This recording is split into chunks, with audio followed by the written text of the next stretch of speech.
बिस्मिल्लाहिर्रहमानिर्रहीम। अस्सलाम वालेकुम। आज का जो टॉपिक है वो दिल की घबराहट के लिए है कि वो कौन सी आयत है जो दिल की घबराहट दूर कर सकती है। आज मैं उसके बारे में आपको बताऊंगा।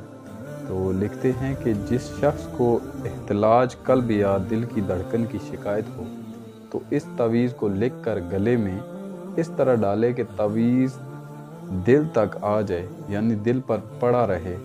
दरअसल सीना के गड़े यानी कोड़ी पर पड़ा है। वो आयत क्या है जिसको पढ़ने से आपको दिल की घबराहट से निजात हासिल होगी? आयत ये है, बिस्मिल्लाहिर्रहमानिर्रहीम, ला इलाहा इल्लल्लाहु मुहम्मदुर रसूलुल्लाह इल्लज़ीना आमनु व तत्मइनु कुलूबुहुम बिज़िक्रिल्लाहि अला बिज़िक्रिल्लाहि तत्मइनु कुलूब। ठीक है, आखिर पे आता है अला बिज़िक्रिल्लाहि तत्मइनुल कुलूब। ठीक है, नुल कुलूब है, नून पे लाम है और आखिर पे कुलूब है। ठीक है, तो ये आयत है जिससे आपकी दिल की घबराहट दूर हो सकती है। ये भी जो है आप हर नमाज के साथ या किसी भी वक्त आपको जब आपकी दिल की घबराहट ज़्यादा हो जाए, आपका दिल परेशान होने लगे, तो ये आप पढ़ सकते हैं।